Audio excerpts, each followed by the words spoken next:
চলুন দেখি আপু কি রান্না করছেন আজকে আপু রান্না করছিলেন দেশি মুরগির মাংস আর ছিল আমার পছন্দের পোলাও।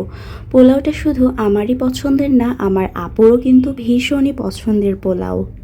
আমার আপু যেহেতু পোলাও খেতে অনেক বেশি পছন্দ করেন, এই জন্য আপুর ঘরে সবসময় 20 কেজির মতো পোলাওয়ের চাল সবসময় থাকে। আপু পোলাও পছন্দ করেন বলে আপুর শাশুড়ি গ্রাম থেকে প্রতিবারই 10-15 কেজির মতো পোলাও চাল ঢাকায় পাঠিয়ে দেন।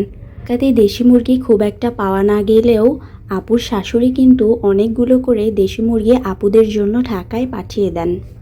এখন বাজে দুপুর 2:30টার মতো, আর আমি কিন্তু শাওয়ারটা সেরে লাঞ্চের জন্য বসে পড়েছি। আপু নাকি একটু পরে খাবেন, কারণ আপু এখনও শাওয়ারটা সারেনি।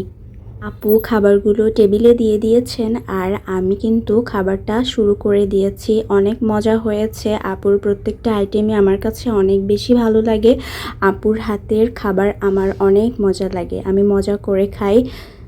দেখা যায় যে আমি যা যা খেতে পছন্দ করি আপু যত্ন সহকারে আমাকে সেগুলোই করে করে খাওয়ান। আমি খাচ্ছিলাম আর আপুকে বলছিলাম, আপু তোমার হাতের দেশি মুরগির ঝোলটা অনেক মজা হয়েছে, সাথে প্লেন পোলাওটাও অনেক মজা হয়েছে। তো খাচ্ছিলাম আর ভাবছিলাম এরপরে কি করা যায়। তবে আমি খাওয়ার পরে কিন্তু একটা লং টাইম ঘুম দেই সব সময়ই। বাইরে এসে দেখি ওয়েদারটা অনেক ভালো। এখন বিকাল 4:30টার মতো বাজে আর আমি 1 কাপ চা খেয়ে নিলাম। চা খাচ্ছিলাম আর কিচেন থেকে টুংটাং শব্দ পাচ্ছিলাম। কিচেনে গিয়ে দেখি আপু মজাদার ডেজার্ট তৈরি করছেন, যেটা কিনা আমার পছন্দের ডেজার্ট। আমার দুলাভাই আমার আপু মিষ্টি জাতীয় জিনিস খেতে পছন্দ না করলেও আমি কিন্তু মিষ্টি জাতীয় আইটেমসগুলো অনেক বেশি লাইক করি। আপু আমার জন্য ডেজার্ট তৈরি করছেন আর আমি চিন্তা করলাম এখন কি করা যায়। তখনই আমার মাথায় একটা বুদ্ধি আসলো যে বসে বসে সময়টা নষ্ট না করে আমি একটু উপন্যাসের বই পড়ি। তো এখানে আমি বিভূতিভূষণ বন্দ্যোপাধ্যায়ের অপরাজিত বইটা পড়লাম আর এই বইটা আমার এখনও পড়া হয়নি। তবে বাইরের ওয়েদারটা যেমন ভালো, মনে হচ্ছিল একটু বাইরে গিয়ে ঝালমুড়ি টাইপের কিছু খেয়ে আসি। আপু বলল বাইরে হয়তো বা বৃষ্টি আসতে পারে, এখন আর বাইরে যাওয়ার দরকার নেই, চলো তোমাকে আমি ডেজার্ট খেতে দেই।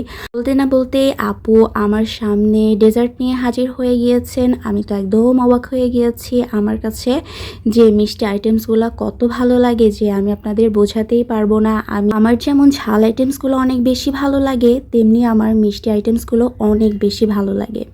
খাওয়ার পর আমার শুধু মন চায় একটু মিষ্টি কিছু খাই। তো এই লাচ্চা সেমাইটা অনেক বেশি মজা হয়েছে।